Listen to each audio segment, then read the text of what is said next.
Is everybody here? This is the organizers. Late. Is everybody more or less here? Shall we start? I think so, yeah. Yeah. Good evening, everybody. Thank you for coming. This is great. I see that you're like school kids. Nobody sat here. That's for the dream. You can your glasses. I was going to say that. Thank you for coming to the presentation of the English and Spanish bilingual edition of Popping Corn, which is the second book. My name is Rafael Cruz, and I am the one person that produces these bilingual books. It's a publishing house specialized in translating books from Spanish, Catalan into English, any language really, but at the moment Spanish and Catalan seem to be the things I've translated, but good French, see how it goes. The idea is to be a bridge in these Brexit times between, Europe and England, basically. I've lived here for 30 years. My friend Eva, who is recording this, is an artist. She's from Barcelona. I'm from Barcelona as well. She's lived here for 50 years. We think that we need to bring together Britain and Europe, and this is the aim of Coaster Books. So that's why we're here in Rochester, because we are presenting not only that book, but also Bill Lewis, that you probably know because he's a local boy, who's got this other book. So when I was offered the possibility of presenting Popping Corn here, which was a good opportunity for me as a small publisher, I contacted the Medway poets, obviously, because it seemed like there was a connection between Manolo Marcos, who is here with us, who is actually, the name is Mendigo Diego, he's a nom de plume, it's a pseudonym that he uses. He writes in a surrealist style. His poems, they're translated into English, bilingual English Spanish, and obviously this is in English only. So far. We have the project. Well, it's just very organic, no? Because I've translated some of his poems for this event, and therefore we have been discussing. Oh, maybe we should do an anthology of your work. So it's in the cards, no?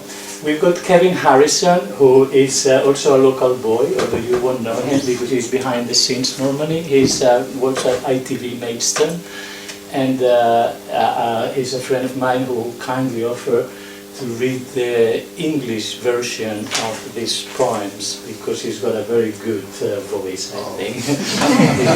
He's a journalist and loves poetry as well. So I'm very, very thankful for all of you to be here, particularly you three, really. He's come from Córdoba in Spain, and Bill enthusiastically, and Ellie and everybody, Patrick, everybody here in this wonderful space. So the order of the events is going to be, first Bill is going to read an introduction or say an introduction about Popping Corn, and then we are going to read the poem, a selection of the poems of Popping Corn, and Manolo obviously is going to read the original, and Kevin is going to read the English version. Once we finish that, which will be about 20 minutes, we'll see, then Bill is going to read 3 poems he's going to read the original, and Manolo is going to read the Spanish version. So you can, the idea is to have this 2-language bilingual thing, get everybody familiar with languages. Okay, and then I'll have a conversation with the 3 of them, basically mostly on surrealism, the stackist and the relation to surrealism, being working class as well, because both of them, myself as well, even I look very, I just dressed for the occasion, we're all very working class people, and we're going to be discussing a bit, what about being working class and poet and culture, how, is it a language specific, some message specific, or are we all the same, We're going to talk about that, and surrealism as well, and how surrealism as a movement works within this working class thing.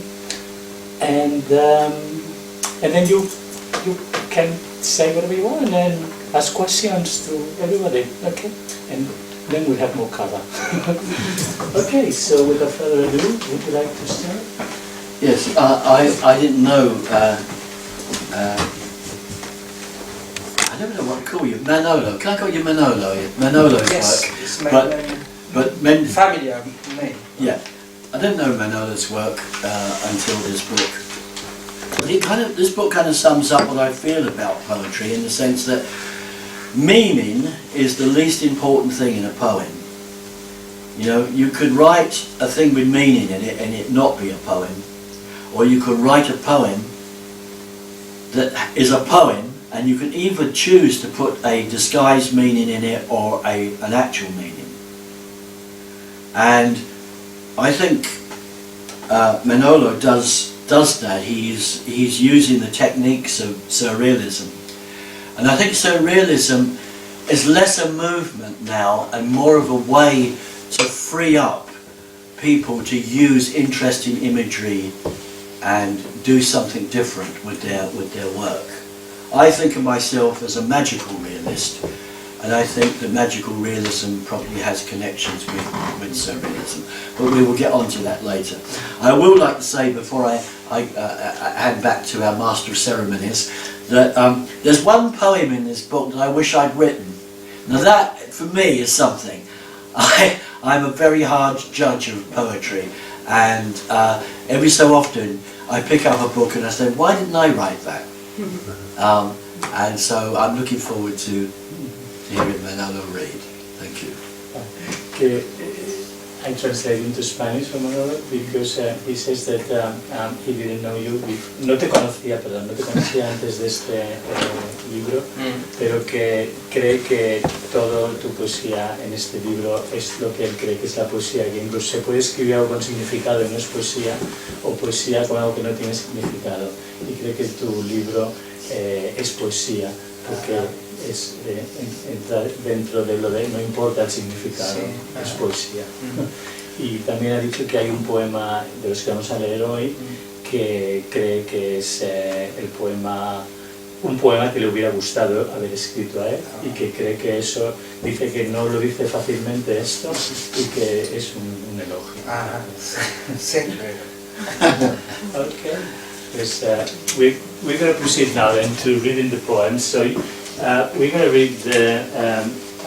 I'm going to introduce the poem. Can I ask you to stand up because the voice travels backwards to read. So obviously the order, I think, the obvious order is like you read. I introduce the poem briefly. You read the Spanish. You read the English, and then I introduce the next poem. And then when we finish the poems on this, then you read your. I'll do the song and then the 3 poems. Your song? Yeah, of course, yeah.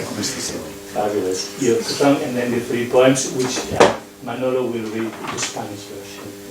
We haven't rehearsed, by the way. We just read. So, the first poem,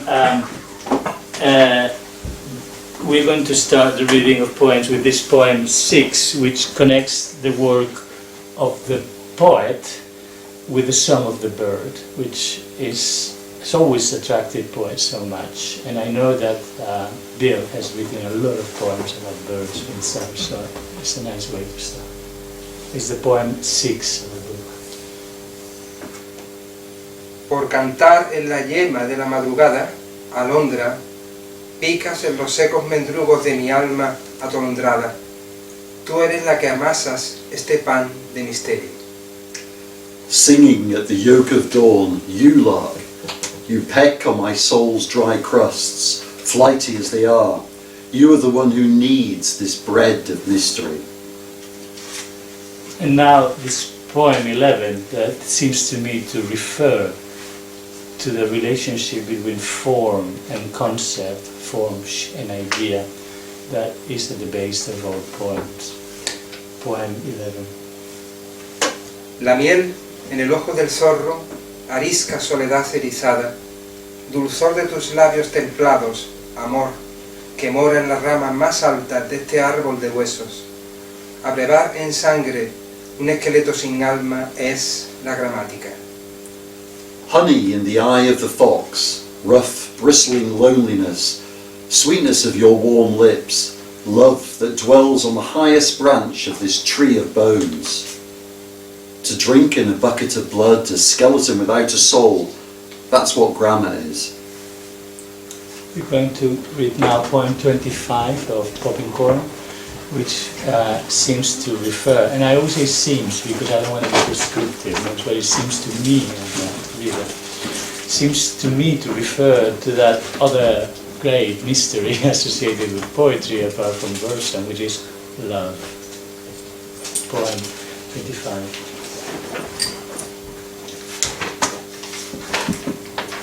A mi charco reluciente de nubes vienes con aire casto, sonríes de tallos subterráneos, te beso con distintas sinalezas, qué tan dúctiles vértebras en tu lumbar pureza me desatan. To my glittering puddle of clouds, you come with your chaste grace. You smile from underground stems, I kiss you with different elisions. What ductile vertebrae in your spinal purity are unleashed? And we're going to read poem 39 now, which introduces us another theme, typical of poetry if you like, but particularly of Popping Corn, because Manolo is a great musician. He plays the sax very well. And this relationship with music and poetry is important to poetry in general and to Manolo's poetry in particular. So this is poem 39. Toca el violín, querido espantapájaros, con la premura por estrenar de unos zapatos. Táñelo con la suave cualidad de un mediodía independiente. No te cases con tu sombra, o rompe una trompeta. Play the violin, my dear scarecrow, with the rush of a pair of shoes that must be broken in.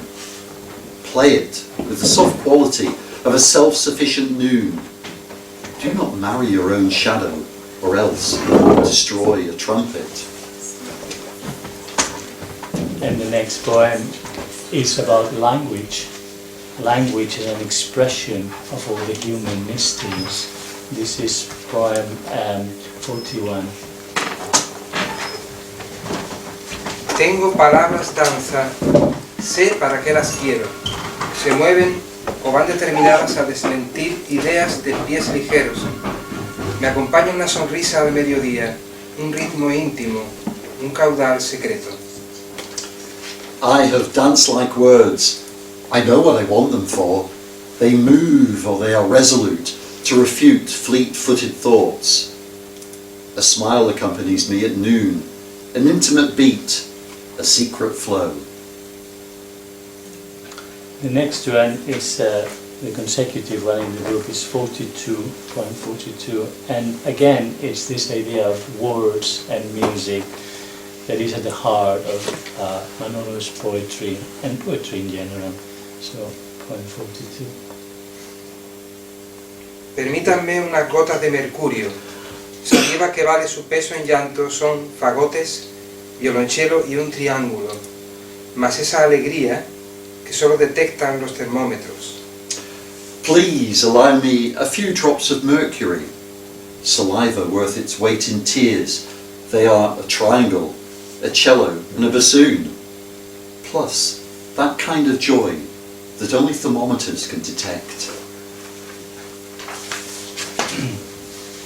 We move on to poem 44, which is a beautiful reflection on the work of the poet. What does the poet work? As I see, poem 44. Puse nombre a las cosas. Por ejemplo, quise llamar hormiga a una lágrima, solo porque la vi caer de una mejilla hasta el suelo, y porque echó a correr por la máquina leve de este verso. Si esto es lo que llaman metáfora, solo digo lo que vi, no digo Diego. And just before I read the English version, I'll say this is the one that Bill told me earlier he'd wished he'd written. I gave names to things. For example, I wished an ant to be called a tear, just because I saw her fall from one cheek onto the ground. and because it began to run through the faint machinery of these lines. If this is what is called metaphor, I just say what I saw. I keep to my word. And the next one is poem 46, mixes two themes, the relationship between poem and love, a theme that has been at the center of the poetry since the troubadours and the Provençals minstrels. So this is poem 46, Love and Words. Fuera, sobre el tejado, esas lenguas de viento que mueven las veletas obedecen al loco y al poeta. Viendo pasar mi vida delante de tu espejo, yo quisiera negarte, ponerte en un florero y no cambiarte el agua nunca más. Que se mueran de hambre mis recuerdos. Out on the roof, these tongues of wind that move the weather vanes respond to the poet and the insane. As I watch my life pass by in your mirror, I would like to refuse your eyes, to put you in a vase and never change your water again. Let my memories starve to death. The next one is poem 50, and I have chosen this one just for the sheer inventiveness and beauty of the language used. Just that. Poem 50. De pie, tal que un lirio con la garganta bien amenazada, alzo los decibelios y en justo amor te digo: no hay túmulo de rey, ni húmero, ni origen de una patria, ni 50 que no hayan sido bruma, escombro, olvido. Intuyo la libertad a golpe de ballestas, pájaros sagitarios en lo celeste presos. With my skin, such as a lily's with a well-threatened throat, I raise my decibels and say to you in fair love, there is no king's burial mound or humorous bone, nor birth of 1 or 50 motherlands that have not been missed, first, rubble, neglect. I sense freedom at the fly of crossbow bolts, Sagittarian birds in celestial jails. Sagittarian birds in celestial jails. I love that. The next one is 52, and it's an equation. Again, this is all my interpretation. Maybe Manolo will disagree, but as a reader, it's an equation between the voice and the wind. You know, the voice of the poet and the wind blowing. Leva tu voz y canta, viento, geografía sucesiva del espíritu, insurrección de mariposas muertas, llanto bambú, alma de veletas, libre hermosura sin fronteras. Raise your voice and sing, wind, the spirit's successive geography, insurrection of dead butterflies, bamboo's cry, soul of weather vanes, free and beauty without borders. The next one is poem 55, and explains for me precisely why poetic language is the most appropriate, in fact according to me as a poet, publisher, whatever, the only way to express the strangeness of reality, the unreason of our human longings. 55. A las palabras búfalo, pasen hilo de oro en la matina, liebres sigan. Quiero conversación con la mía muerte, ya que ella es tuerta y simpática, para manifestarle con total indolencia el deseo de vino tinto y vivembre, y al enlutado toro sombras vencerlo con alba 10 colores, y cómo no, matar a un ingeniero de lo abstracto. Let the buffalo words grazing golden yarn at sunrise be chased by hares. I'd like a chat with my own death, since she is one-eyed and so nice, to express her with perfect idleness. The desire for red and complex wine, and to subdue with a multicoloured dawn the funereal bull shadows, and, as a matter of course, to kill, an engineer of abstractions. And now, poem 57, we're going to listen to a vaguely or not so vaguely erotic reflection, which resolves itself into musical allusions. I like this poem very much because it's perfect when you are in a bar or somewhere Erotic? in a party. Yeah, I knew you would disagree, but for me,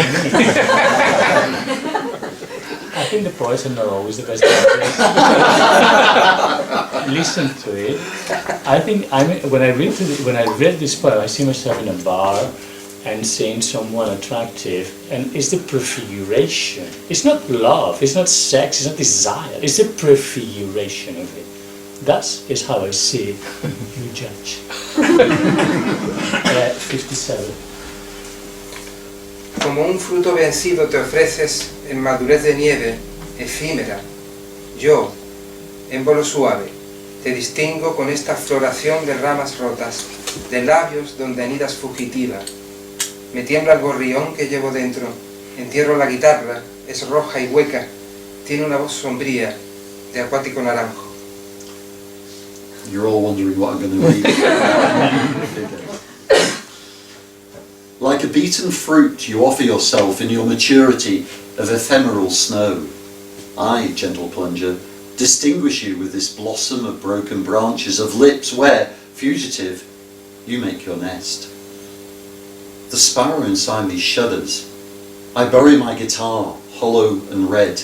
It is the dark voice of an aquatic orange tree. If that is not erotic, may the angels come and judge. We're going to move on anyway to poem 61, and we return to the wind. The wind, the words, the sounds of the words that speak to us of a deeper reality, the one that enters through our eyes. 61. Con los pulsos en colibrí se desmadeja el viento nocturno. Llama a la puerta de los orfanatos, pregunta por un niño sin nombre, para llevarlo al hondón del agua bautista, abismo hombre, y así abrir los ojos al mundo de una vez. Vibrating like a hummingbird, the night wind breaks loose.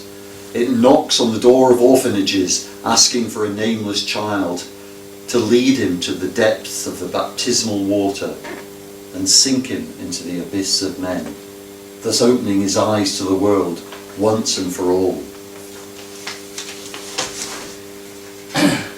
And now we go to dance and movement as truth, and music as the profound reality, the way that things really are. This is poem 63. Porque es domingo, la cucaracha ya piensa en el lunes. La cucharita vuelve de paseo, donde bañó su plata en la gran sopa. Y se me cae algo de los ojos, que es colectivo y duele, porque es domingo y suena un minué. Because it's Sunday, the cockroach is already thinking of Monday. The teaspoon returns from a walk where its silver coat was dipped in the great soup. And something has fallen off my eyes that belongs to us all, and it hurts because it's a Sunday and they're playing a minuet. And now we go to another poem of love and the prefiguration of desire before it takes shape in our conscience. That is my interpretation of it. And again, you judge. Poem 70, please. Oigo calcáneos pasos, me avisan de algo lombriz que provino en sucesivas muescas de insomnio. Profundo planto agrícola, tu lluvia de suavísimos pumas. Con serena paciencia me desvivo por comerte lo verde de los ojos. I hear calcaneous steps warning me of something earthworm-like that came in successive notches of insomnia. Deep agricultural planting is your rain, gentle as pumas with extra soft fur. With cool patience I get out of my way to feast on the green of your eyes. Calcaneous step warning me. Of what? I leave it there. We're moving on to poem 91. And this is again, this is what these poems and all poems are about, which is a search for meaning and understanding, I think, ultimately. And of course the poems would say, no, it's all about shapes, about this, about that. I tell you, I studied poetry at university, and it's a search for meaning. But he would disagree. Anyway, please. Mi otoño, a veces en pleno comité de mis facultades clínicas, es el mejor momento para reventar una palomita. Aunque los que saben dicen que no se debe escribir sino después, y que esta realidad es solo un adjetivo pidiendo limosna a la puerta de un poema. At times I alter myself, sorry, I'll start again. At times I autumn myself in the full committee of my clinical faculties. It's the best time to burst a popcorn, although those who know say that it should not be written until later, and that this reality is only an adjective begging at the door of a poem. An adjective begging at the door of a poem. I like that. That's good. That's I fine. might steal that. Okay, this is the last poem. So we fit the last poem of Popping Corn, and then Bill is going to read his 3 poems, and Manolo is going to read him. So the last one is poem 94. If I hesitate, it's because they are written in Roman numbers, and although I am Latin, I still have to think it's 94. And we finish the reading from Popping Corn with another poem that tells us about music, which is what all these poems really aspire to. Oboe, suena esa húmeda soledad, tallan las sombras del recuerdo, artilugio magenta de la rosa, digital liturgia en hebras, o esa turbia alegría de las cerezas. Oboe, you sound like wet loneliness. You carve the shadows of memory. Magenta-hued contraction of the rose, you weave a digital liturgy, or that cloudy joy of cherries. Okay, so these are the poems tonight we read from Popping Corn, and because we're going to have a discussion in a way putting them in the context of Bill's and Medway poets and poetry in general. So we're going to read your poems now. Yeah.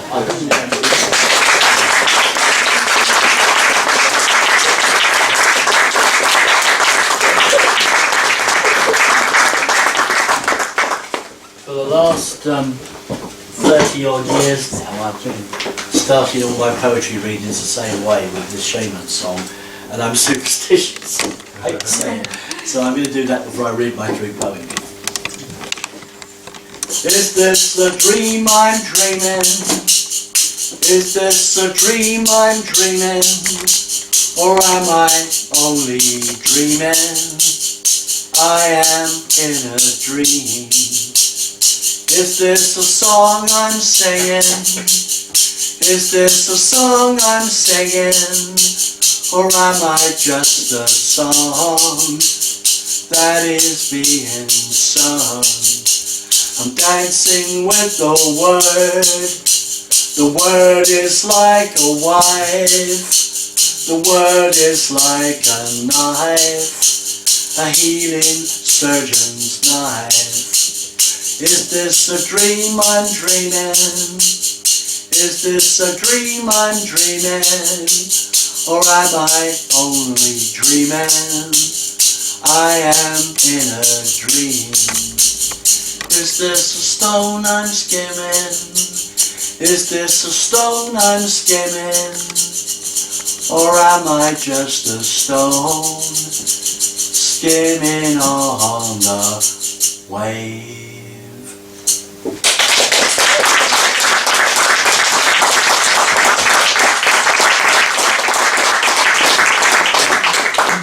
My rattle was made by a lady whose name in English is Flowers Scattered Around, and it's from the Seneca tribe, who are part of the Iroquois Confederacy, and traditionally that would have been a buffalo or bison horn.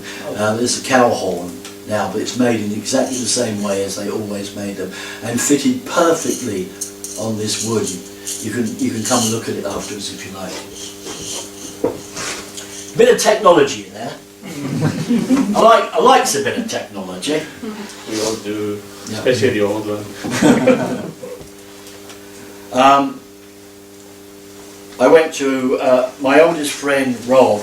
I went to the funeral of his parents. They died within months of each other, and Rob read a eulogy out at the funeral, and he told me how they met. It's a Kentish poem. Apple Pickers, 1940, for Marge and Arthur Earle. As they work, above them a Spitfire takes on a Messerschmitt. The daily dogfights of the autumn days of 1940. The Spit, like a great broken bird, comes down into the orchard. The wicker baskets fall from their hands, apples bruising on the wet grass as they rush to help. They pull the pilot free from the fuselage. He's just 19. At first they think he's wounded, but it's just red hydraulic fluid. Marge is a land girl, Arthur a reservist waiting to be called up. And this is how they met. It was a fruit picker's morning. Pockets of mist in the valley, the river Medway, a white snake. Recolectores de manzanas, 1940, para Marge y Arthur Earle. Mientras trabajan, por encima de ellos, un Spitfire se enfrenta a un Messerschmitt. Las peleas de perro diarias de los días de otoño de 1940. Como un gran pájaro roto, el Spit cae abatido en el huerto. Las cestas de mimbre se le escapan de las manos, manzanas magulladas sobre la hierba mojada mientras corren a ayudar. Sacan al piloto de fuselaje. Solo tiene 19 años. Al principio lo creen herido, pero es solo el rojo líquido hidráulico. Marge está en el ejército de tierra y Arthur es un reservista en espera de ser llamado a filas. Así se conocieron. Era una mañana de recolección de fruta. Bolsas de niebla en el valle. El río Medway, una serpiente blanca. I like the río Medway. I like mariposa more than butterfly. I like calibre more than hummingbird. Abraxas. The curtain is torn, the cornerstone missing. The letters fly from the page and dance back to the crown from whence they came. The black dog barks, the black sun shines. Across the sea of brass, the blackbird wings its way. From its orange beak, he sings these words: I have come to break all the clocks with a hammer and shatter every mirror that exists in creation. Abraxas. La cortina está rota, la piedra angular desaparecida. Las letras salen volando de la página y vuelven danzando a la corona de donde surgieron en primer lugar. El perro negro ladra, el sol negro brilla. Sobre el sosegado mar de latón, el mirlo se abre camino con las alas. De su pico naranja surgen las palabras de esta canción. He venido a romper todos los relojes con un martillo y a romper cada espejo que existe en la creación. And finally, this year we lost one of our best Medway talents. Chris Broderick, singer, songwriter, playwright, front man of the great band the Singing Loins. I wrote this poem in memory of him. I have to say that Chris used to, when he sang, he played it was a wooden box with an imprint of a hand on it, and he used it like a percussion instrument. The blue hand upon the yellow box of sound, in memory of Chris Broderick. From now on, others will sing your songs. Only we who knew you will hear your voice under theirs. Punk folk ballads that could be as savage as a claw hammer prizing open a crate, or as tender as a low November sun giving a gift of unexpected warmth, signs of a complex nature at work. We remember the blue hand upon the yellow box of sound, by the catalpa tree on the stage, with several hundred people singing along about girls who comb their hair with ravens' wings. Medway Delta dreams, and lyrics that taste of salt and seaweed, fairgrounds and Ferris wheels, and always running through them as it runs through our region, our towns, this river that names us. To quote that song you wrote for your father, so long me old China. La mano azul sobre la caja amarilla de sonido. Memoria de Chris Broderick. A partir de ahora, otros cantarán tus canciones. Solo nosotros que te conocimos oiremos tu voz bajo la de ellos. Baladas pan folk, tan salvajes tal vez como un martillo que hace palanca para abrir una caja, o tan tierno como el sol bajo de noviembre, regalando una calidez inesperada, signos que apuntan a una naturaleza compleja. Recordamos la mano azul sobre la caja de resonancia amarilla, aquel árbol catalpa en el escenario y varios cientos de personas cantando a coro sobre las chicas que se peinan el pelo con alas de cuervo, sueños del delta del río Medway, letras de canciones que saben a algas y a sal, atracciones de feria y ruedas de la fortuna, y siempre discurriendo por esos lugares, como discurre por nuestra tierra, por nuestras ciudades, ese río que nos da nombre. Por citar aquella canción que escribiste para tu padre, hasta luego, mi viejo camarada.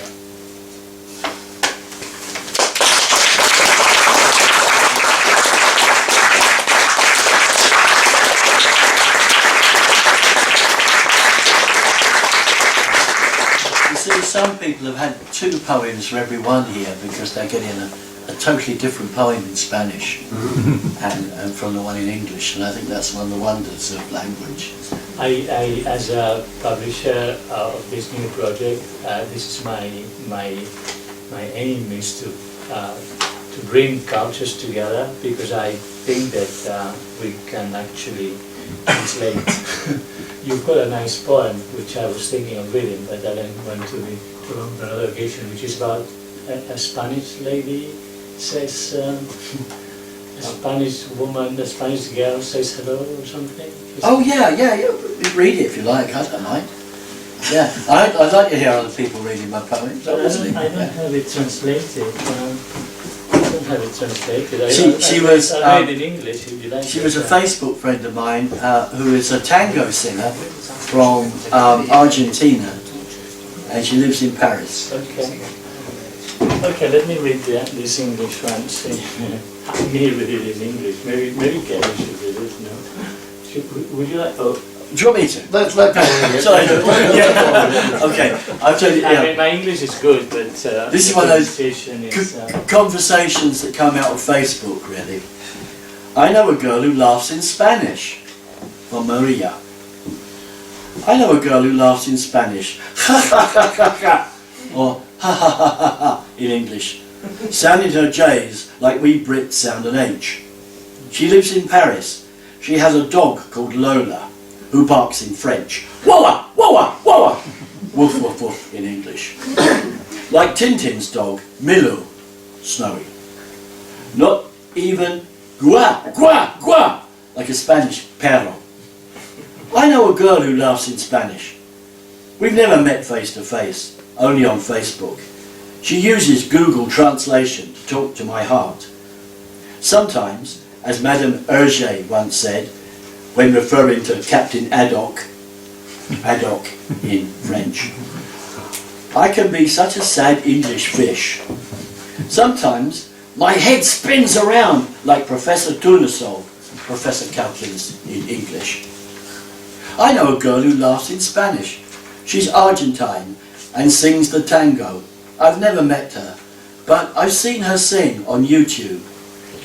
If she gets bored when we're talking, she types zzz in Spanish or in English. Or if she's quiet as we chat, I type zzz, as the Americans say, stacking the Z's or British Z's. When she reads this, I hope she herself.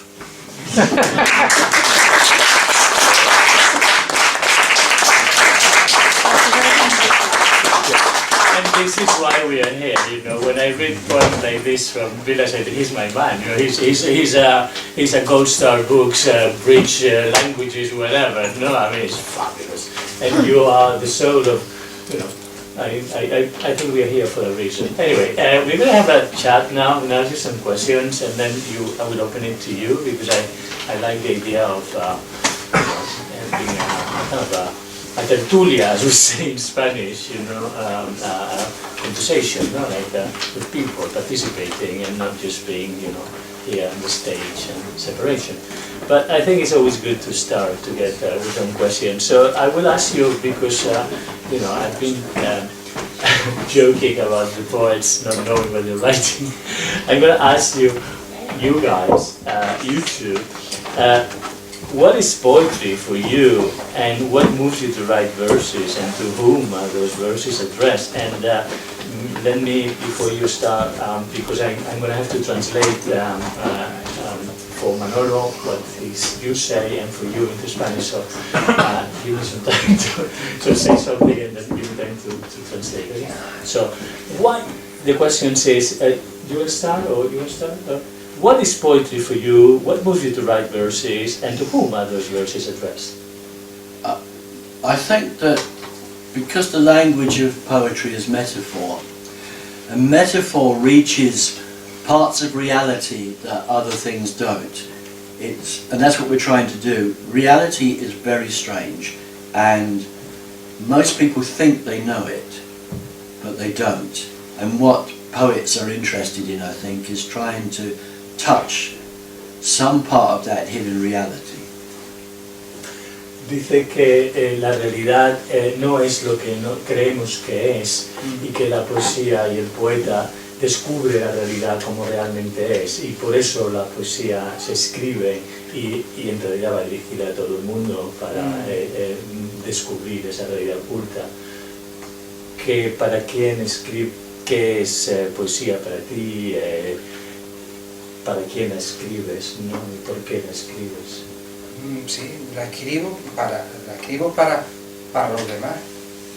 He writes it for other people. Y en gran medida pienso como Bill que la poesía es una manera de expresar algo que es inapresable en realidad. He thinks like Bill, he agrees that it's a way of apprehending something that really is quite unapprehendable, even with poetry, but at least they try. Una manera en realidad de descorrer, mejor dicho, un velo para que se vea realmente la realidad. Okay. A way of opening a veil so you can actually see what things are really like. You know? I'm going to move on to on a second question about the Stackists movement. Bill, you form part of an artistic movement known as the Stackists, which, according to Wikipedia, which I've been doing my research, I knew about what it was about, which is famous, but anyway, I was just trying to pinpoint something to ask a question. You founded it with Billy Childish, Charles Thompson, and other people, and according to Wikipedia, and tell me if this is wrong or not, the Stackists are to promote figurative painting as opposed to conceptual art. Now, may I ask what is wrong with conceptual art? This is what says Wikipedia. I would say there's absolutely nothing wrong with conceptual art. What I think we were upset about at the time is that the YBAs, what young British artists, as they called the YBAs, who Saatchi had promoted, we felt they were not conceptual artists. We felt they were trying to be gimmicky and shock people just to become famous. You know, Damien Hirst once tossed a coin to see if he would be a pop singer or an art star, and that's how he decided. And we felt that it wasn't really conceptual art.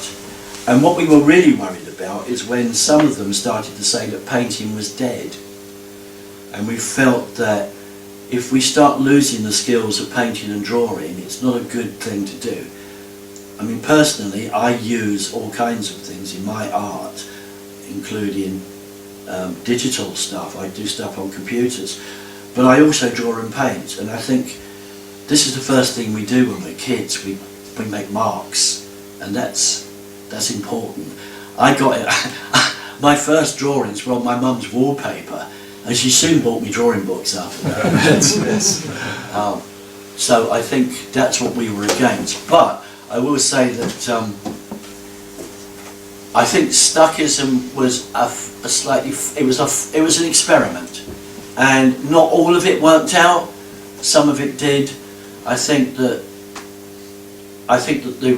the revival of figurative painting, I think they owe a lot to Stuckism. But also, you have to also understand that in the 50s, the CIA, and I'm not making this up, it's all declassified now, supported abstract expressionism. They supported it as a way of controlling things and promoting America. And there were lots of British artists at that time who were painting a kind of poetic, figurative style, and they either had to adapt to it or they went under. And many of them did carry on working, but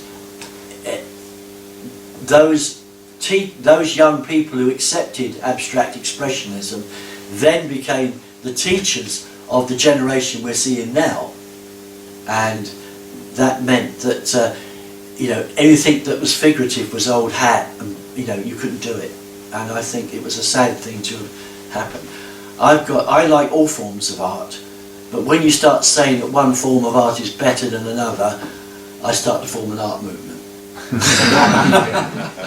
Lo de los estuquistas, ¿no? Este movimiento que salió en un contexto muy determinado del Reino Unido, pero se ha extendido fuera, en contra de... Modernismo.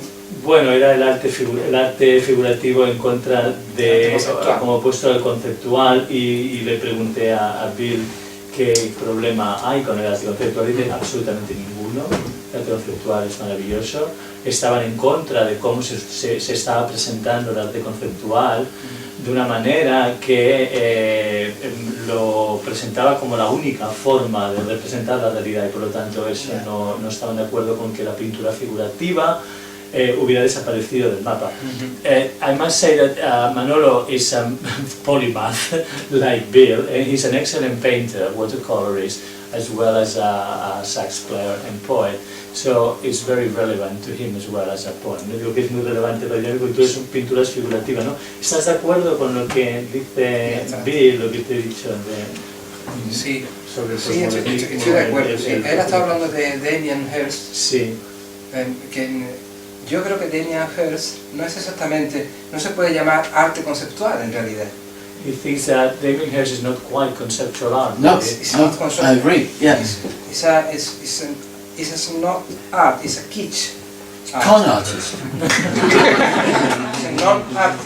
Con man. He says. But for example, Banksy is a great artist. For me, it's my opinion. Banksy is conceptual art. It's a politic art. It's very important now.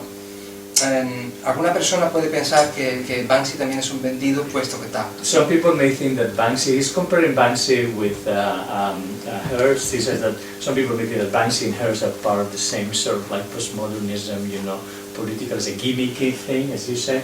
But he disagrees. He thinks that there's a political message that lacks in Hirst.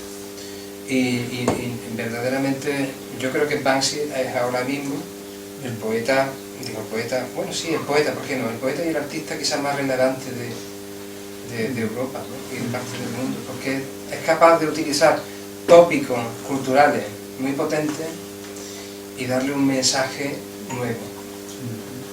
He thinks that Banksy is able to find regular topics in daily life and give them a new message, or a message that is contemporary and relevant, whereas Hirst is just a gimmick. Now, this leads me very nicely to the other next topic I want to ask, and I would like you to take note for asking questions about this, which is about political art and political message, and the idea of being working class. As I said in the introduction, you both come from a solid working class. You are a working class background. Tú también tienes un contexto obrero, de Sí. tu madre migrante, todo esto, ¿no? Trabajadores, working class. You wrote this poem, which I'm going to read in English, you know, because it's your own poem. It's called El optimismo de la minoría pudiente ofrece su impódica rosa por la televisión. It says, and this is because the question I'm going to ask is related to this poem, and I'm going to read it myself. The optimism of the well-heeled classes offers its obscene rose live on TV. And the poem says, I am a magician of abstract naturalism, he said as he watched the delicate traction mechanisms of the paws of a praying mantis. And he said, I only work for millionaires, well-meaning people who think in the best possible economic model. They ensure everything remains the same. Instead, I feel a rolling of heads inside my stomach, as if common sense had widowed suddenly. The bows of hunger draw in noble woods, a new way to sink in their tooth. So this poem, I've chosen it for the next question, is this idea of the politics of art and the politics of poetry, you know. Is politics something that inspires you as writers of poetry? Let's leave for the time being pictorial art, we're reading poetry today. Is a political, there's a political aim, I think in this poem there's a political aim, but is politics something that is in at the base of your poetry, or you think about poetry as some politics? I think a poem has to be a poem, and if you're making a political speech, then it's not a poem. You have to do something to make it a poem. And I hear a lot of things at poetry readings that sound like Facebook rants or political speeches, and I might agree with those rants and agree with those speeches, but I don't think that they are poems. I think the poet's job is different to that. We need to show some nuance in the discussion with our work, and that's all I could say really. I think if you look at great political poems by, say, Neruda was always able to make it poetic. Mm-hmm. And before I finish that, I would have to say that what I'm looking for in everything, in all of the arts, whether it's music, dance, film, painting, song, music, is poetry. I call it poetry. I don't know what that thing is, but when you see it, you know it. And if it's missing, all you get is entertainment. And I think if you can put a political idea in that, great. But you have to be good at what you do, and you have to be a poet to do it. And I think that's the difference.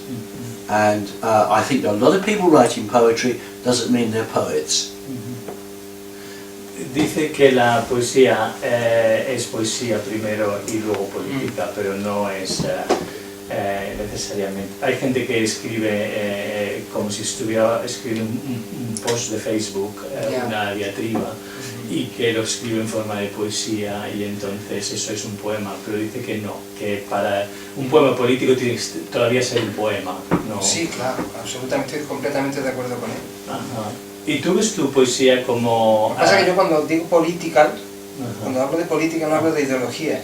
No hablo de pienso ideología. en un sentido histórico. ¿Sí? En un sentido histórico. En un sentido histórico, como que cualquier acto humano de alguna forma implica algo político. Okay, he says that any human act is a political act, and therefore poetry is a political act, because it's a human act. So when he talks about political act, he's not talking about a particular specific ideology, but by the very fact of doing something human, you are acting politically, and that's how he sees politics. Pero estoy de acuerdo con Bill completamente en que la poesía no tiene por qué referirse ni tiene por qué ser política. De hecho, por ejemplo, estos poemas de Poppinghorn no tienen nada que ver con la política, ¿no? He says that the poems that we have read today, for example, they have nothing to do with politics as such, as people understand a poem on politics, like Neruda wrote some, or a lot of the, But you know, I think that Neruda's love poems are better political poems than his political poems. Right. Because to be a true revolutionary, it's about love. And if you don't love, then you just become a person. If you hate, you end up becoming a terrorist. But a true revolution is about love, and only that, love for humanity. Yeah, that's a nice idea, and I think it's yeah. But I would like to ask you a question about working class, and then move on to serverism. Then I will open the discussion to the people present here. But one last question about this idea of working class. Do you think there is a distinct voice or way of looking at reality through art or poetry that is distinctively working class, as different from the voice of someone who comes from, as the poem, Manolo's poem I've read says, well-heeled or more, Do you think there's a distinct voice of working class poets or artists?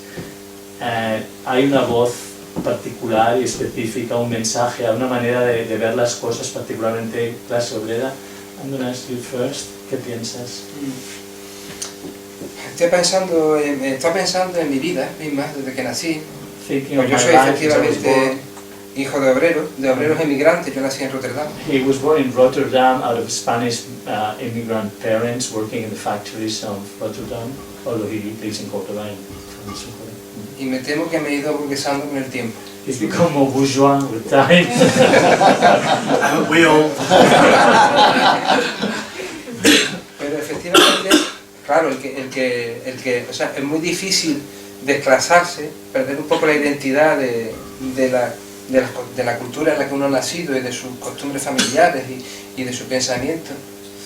It's very difficult to lose that working class origins, really, no matter how bourgeois you become. Pero al mismo tiempo la lectura de los clásicos, la lectura el ser una persona culta. But once you get a cultivated person and you read the classics and all that, también te lleva a ser un tanto burgués, ¿no? Aunque haya nacido. It leads you to a kind of bourgeois mentality, which is a very interesting idea. Does it force me? Petit bourgeois. I guess the French would say petit bourgeois, wouldn't they? Yeah. But the thing is, I think the thing is that people never let you forget where you come from, especially those people that are in charge. And it's not quite as bad as it was when I was starting out, but certainly in the 70s and 80s, if you had in England, if you had a working class accent, which means a regional accent, you were probably looked down upon and not taken seriously. It was okay to write certain types of things, but if you were writing serious poetry, it was a bit like, how dare you to do that? I think it's changed a little bit now, but I also feel there's the flip side of the coin is I don't see a lot of social mobility. I think what I see now are people who can get stuff with, they get money and things, and they think that they're okay, but actually they've been sold this false idea, and I think that we've created a lot of we've become more like the Americans. Every American believes he's already a millionaire, he just hasn't got the money yet. And I think the English have become a bit more like that. Dice que el poder nunca siempre te recuerda de dónde vienes. Sí, y entonces no puedes escapar, por más que tú te creas burgués, siempre te pone en tu lugar, te recuerda lo que sea. Sí. Y ahora es lo que pasa en el Reino Unido, nos hemos vuelto más como los americanos, creo que en España es lo mismo. Es que todos pensamos que somos millonarios porque tenemos la consola de lo que sea y el cochecito y el pisito y el lavabo en la casa dentro. O incluso, y que, espera, antes de que me olvide, dice, somos como los americanos porque todos nos creemos que somos millonarios, solo que no tenemos el dinero. También comentábamos antes en el bar, Billy lo decía también, que también nos creemos artistas porque tenemos un iPhone. we think we are artists because we have an iPhone. There was something that he's relating that to the idea that this idea that we all think we are millionaires. We all think we're being sold something false, which is what. Nos estamos convirtiendo en el Australopithecus smartphonensis. We are becoming the Australopithecus smartphonensis. You know, like we are regressing in a way. You know, yeah, that is related to the idea of power and class, you know, yeah, how we are. Okay, we move to surrealism and then I open questions on all this. Remember what we've been talking, you can ask more questions on the road. But surrealism, but I found a lovely poem on by Deer as well. And Really? on surrealism, my dear. And I think you've got mine. Sí, No, okay. Right. Toma. And is there?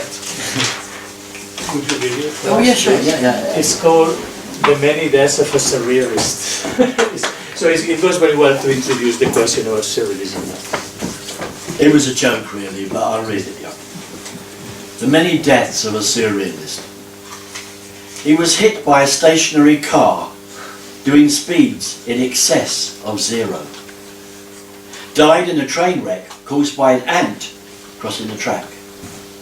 Perished in a fire caused by a smoking painting that he had mistaken for a pipe.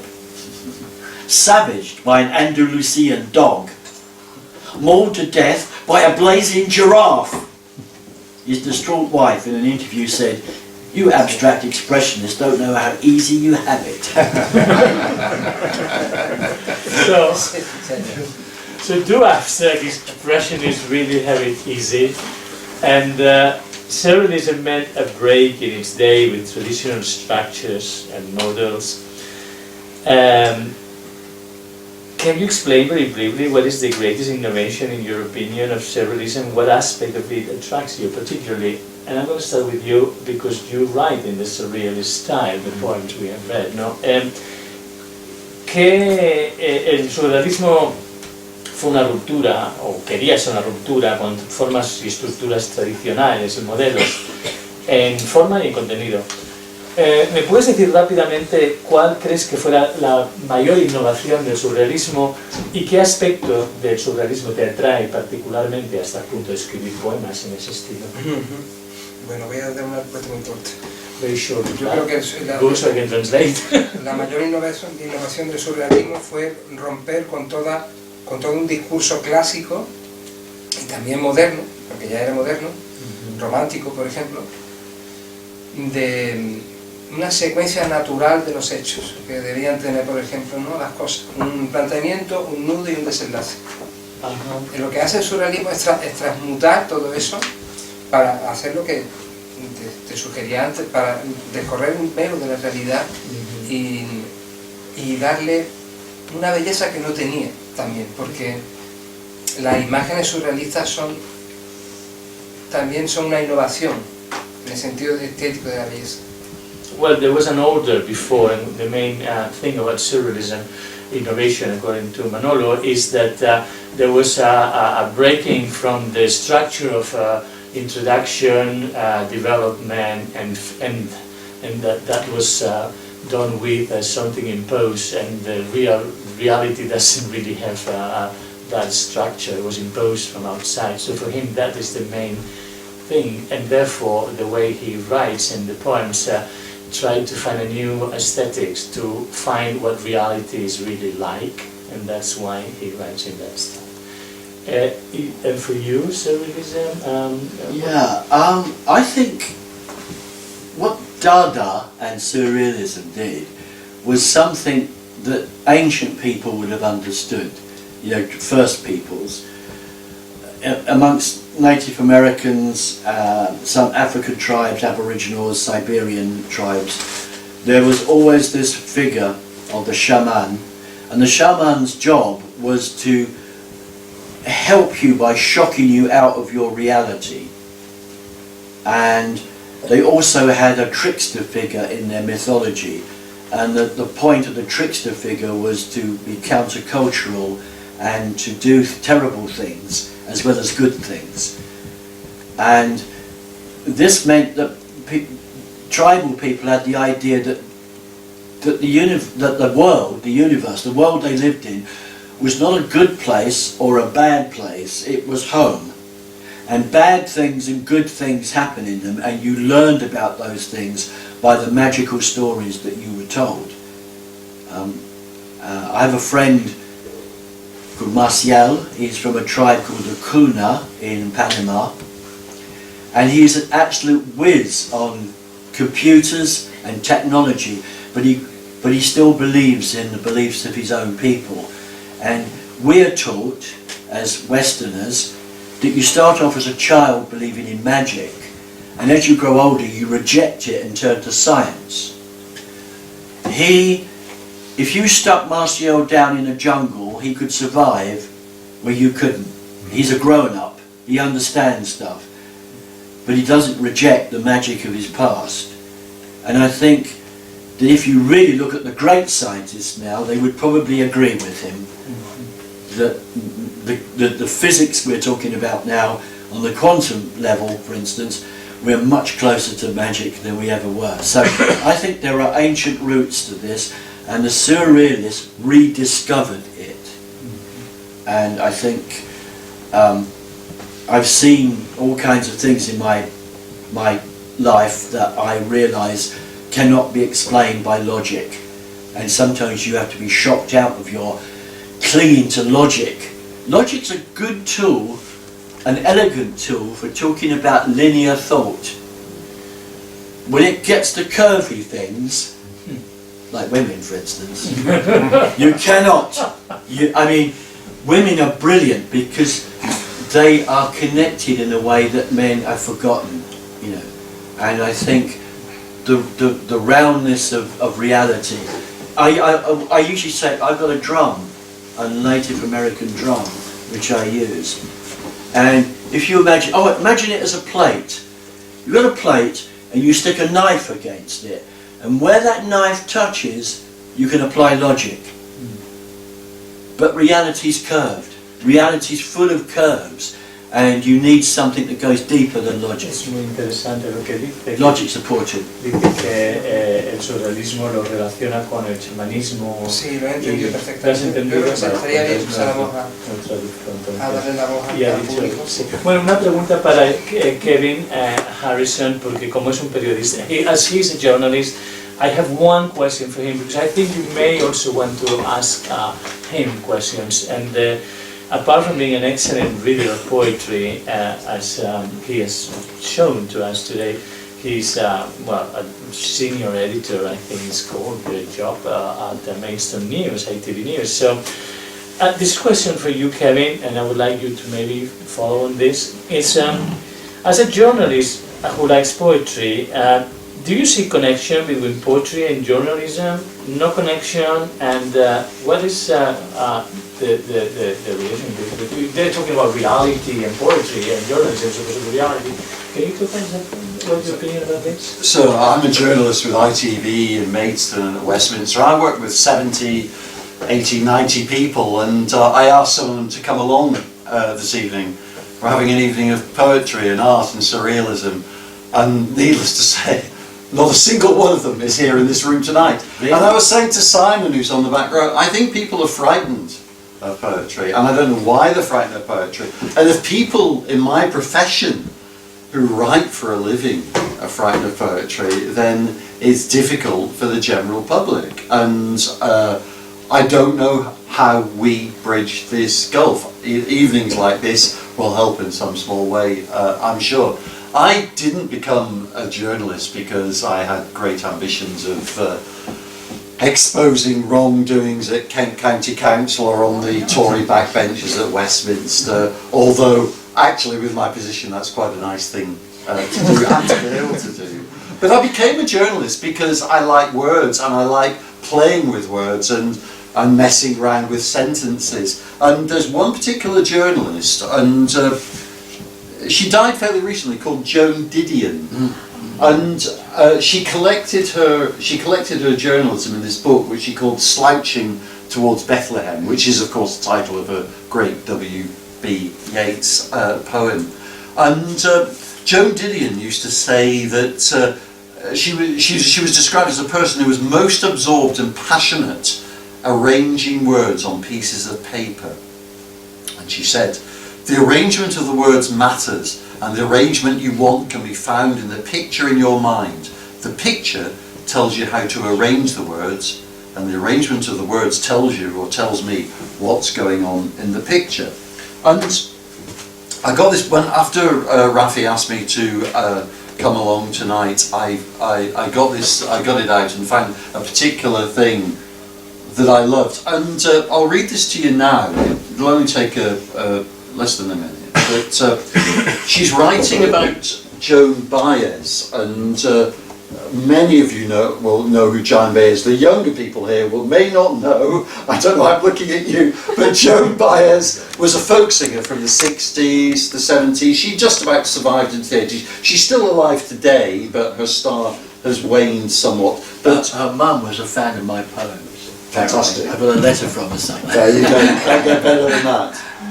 She's writing about Joan Baez, but really she could be writing in this celebrity age about any of our so-called celebrities, whether that's the Kardashians or Matt Hancock in the Jungle or whatever. But anyway, I will read this because I think this is beautiful. This is journalism, but it's also poetry, and it proves to me there need not be a gulf. Joan Baez was a personality before she was entirely a person. And like anyone to whom that happens, she is in a sense the hapless victim of what others have seen in her, written about her, wanted her to be and not to be. The roles assigned to her are various: the Madonna of the disaffected, the pawn of the protest movement. She is the singer who would not train her voice, the rebel who drove the Jaguar too fast. And now, at an age when the wounds begin to heal, whether one wants them to or not, Joan Baez is defined and trapped. And I remember reading that a long time ago. I'm thinking what a beautiful piece of journalism that was, and in a sense what a beautiful piece of poetry was. And what I'm trying to say to you now, there need not be a gulf between the two. And we manage to link the two very rarely, it seems to be, especially in broadcast journalism, which is what I work in. Occasionally we get it right in some of the more serious newspapers, but yeah, I accept there's a gulf, and the fact that none of my colleagues are here tonight to hear me read is proof of that. Okay, so thank you very much. Any questions now?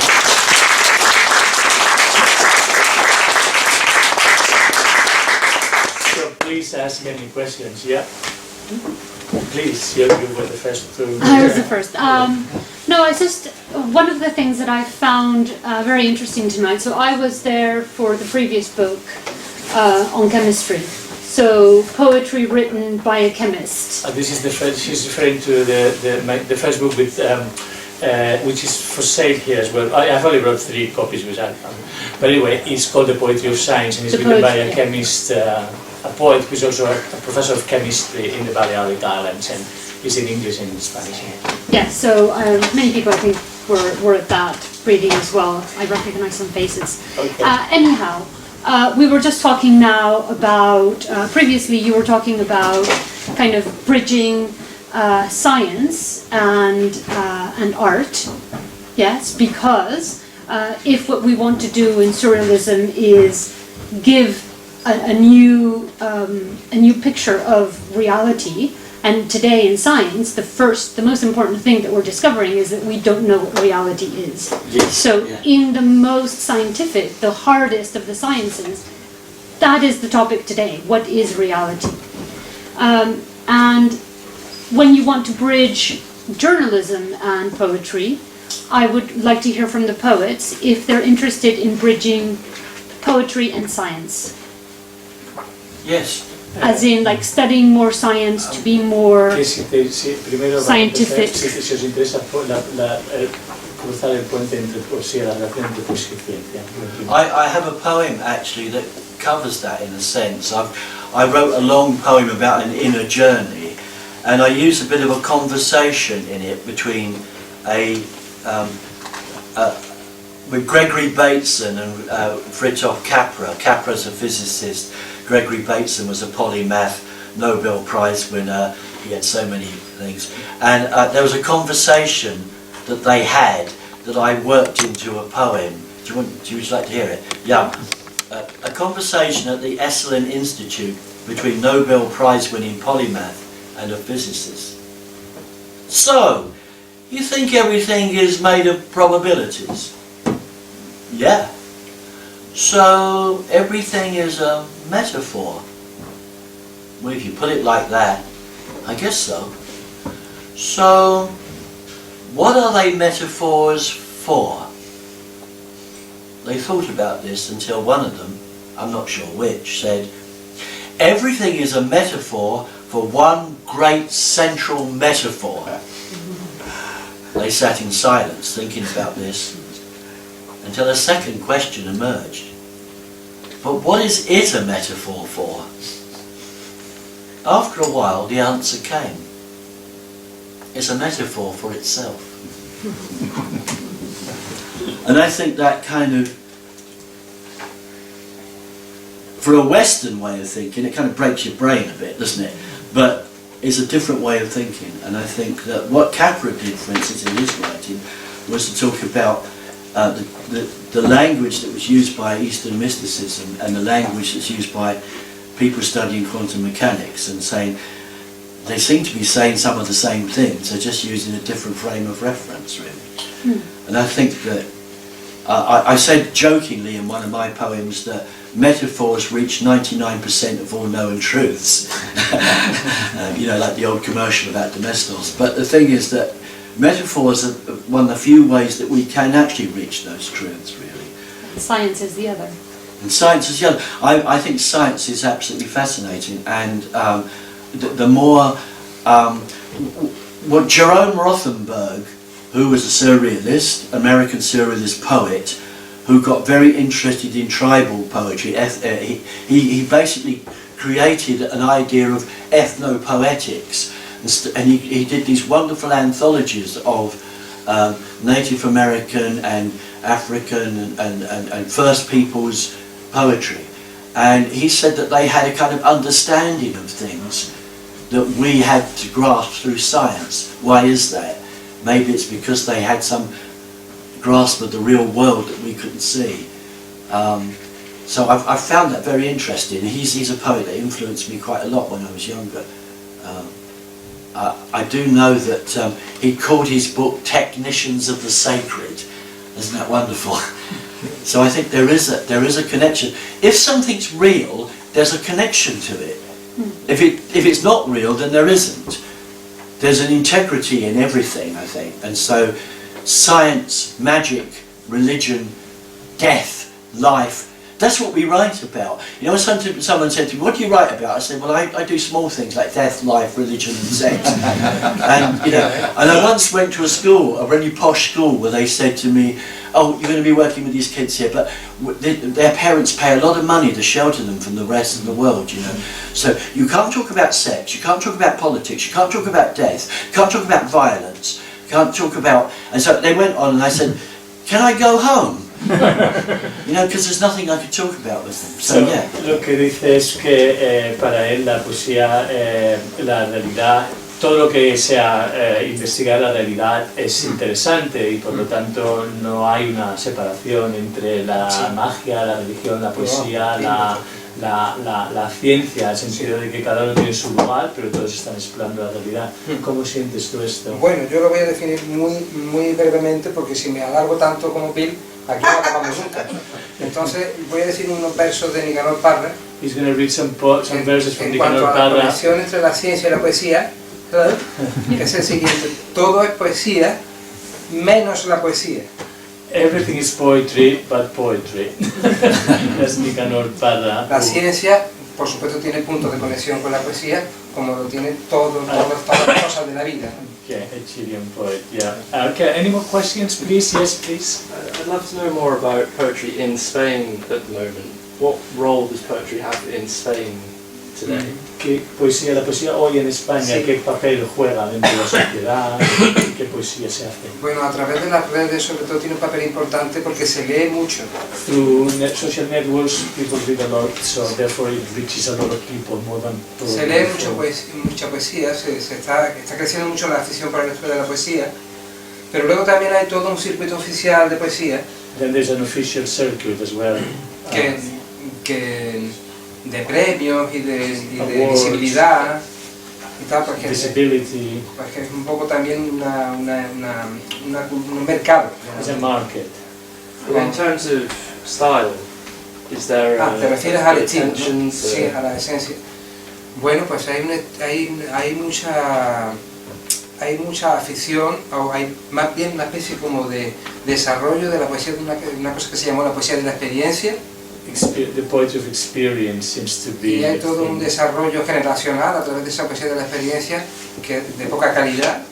There's not very good quality necessarily. A lot of people are very sentimental, but you talk I, no? And there's also a reaction against that. Pero también al mismo tiempo hay personas que surgen aquí y allí, que algunas veces se manifiestan en algún premio que sale, u otras veces no, simplemente están en las redes, que son bastante buenos, ¿no? There are lots of very good people. Pero no hay una generación como tal, ¿no? He doesn't identify a generation as, for example, he doesn't say that by yet, like the 1927 generation or the 1998 generation. You know, there is not a generation except maybe the access to poetry through social networks, but that doesn't mean there's a style, you know, it's just a kind of like new access to Yo poetry. tengo 4 versitos muy sencillos para definir esto se llama, It's got two, muy cortitos, que dicen lo siguiente, dice, como todos los poetas de mi generación, no pertenezco a ninguna generación de poetas.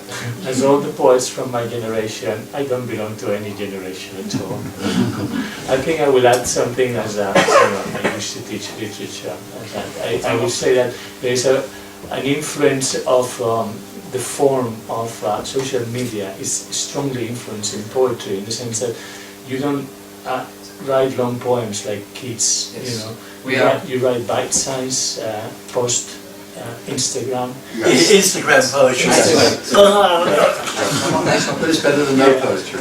Well, But it's the style that is more, you know, and a lot of experience, it's a lot of the I, but that is also encouraged by the media, you know, it's like the I, my suffering, my journey, my victimhood. That I would say, if I had to do an essay about poetry in Spain, I would say that the social media and the poetry of the experience, which is something that comes from the 50s or whatever, has merged with this kind of political situation in which the I is the center. And as a reaction against that, there's a lot of new poetry being written against that, which is interesting, you know. Surrealism as well, does that have Surrealism has got a role to play against the I, because the I uses a language which is normally very understandable, very like, you know, it's like prose written in poetry shapes. So surrealism seems to be like a way of reacting against that, which, as Bill was saying before, is not poetry. I think that is the situation now going on in Spain. You know, there's the mainstream, which is this kind of poetry of experience, and allied with the shape of the post of the Instagram, and the reaction against it, which is a lot to do with surrealism. And I, to come in here, I mean, I think poetry in Britain, despite what I said earlier, is not that different perhaps to what you say about poetry in Spain, in that people, yes, are frightened of poetry, you know, I can't... I'm shit scared of it. I'm sorry, I can't... Yet, Kate Tempest will stand on the stage at Glastonbury in front of 200,000 people and get cheered for her I poetry, as you put it that way. And in that sense, we do echo what's going on in Spain. I think we are a global thing, so it's not that different maybe from what's going on here. Any other question, anybody? Yes. You both previously said that you wrote for your people. You didn't write for yourself. You wrote for the people. I think that was the question. So my question is, what do you write. So you write. What do you want to inspire in your audience? ¿Qué quieres inspirar en la gente? Si no es ¿Qué quiere inspirar en los demás, no? Sí. Pues nada más que aquello que es capaz de inspirar la vida en mí. What, no more and no less than what life can inspire in him. That's what he wants to communicate. I think just the world is such a fantastic place. It's sad that so many people I know think that the world is an awful place, and because of that they are helping to make it an awful place. I've often said this, I've never ever been bored in the whole of my life, because it's just too much to see. And now I'll be 70 next year, and I feel that my life is coming to an end. I want more. I want to see more. And I think poetry can take you places. Not just poetry, art, cinema, novels. They can take you to places that you might not see, and they might make you see those things. It's such a pity that people close themselves off to this stuff, you know. We live in a time now when we have more books, more films, more theatre. We have access to so much, but it's so sad that, especially people in my class, it's not on their wavelength. They're blinkered to it, and it's really sad. I often think, oh, you know, you'd get so much out of this if you did that. But in saying that, when you get into the arts, you have to work a little bit. You have to go halfway to meet it. And I think people are generally lazy. I'm lazy as well. You know, sometimes I turn on the TV and I think, I don't want to watch anything too intellectual tonight. But then I do start watching a good film or a good play, and I think, oh, I'm glad I watched that. And I think they're all a bit like that. There's just that the world is fantastic. That's my message in my stuff. It's just fantastic, and people are really interested. Su mensaje es: el mundo es fantástico y la gente es realmente interesante, porque él ve todo, interesa en todo, en una conversación que escucha, en todo lo que es interesante, y su mensaje es: descubre la belleza que hay en todo, ¿no? Descubre lo maravilloso que es estar vivo. Tengo 70 años ahora y aún quiero más, y eso es lo que quiere transmitir. I want more. I don't want to, no quiero replegarme en mí mismo. Claro. ¿Alguna pregunta? Any question more, please? Come on, where do we get our shirts? Well, we could maybe have a drink now, and maybe you can questions in a more informal environment rather than this kind of, you know, we can have a glass of cava and there's some nibble, not a lot, but very humble. I'm a very small company. So. Thank you very much.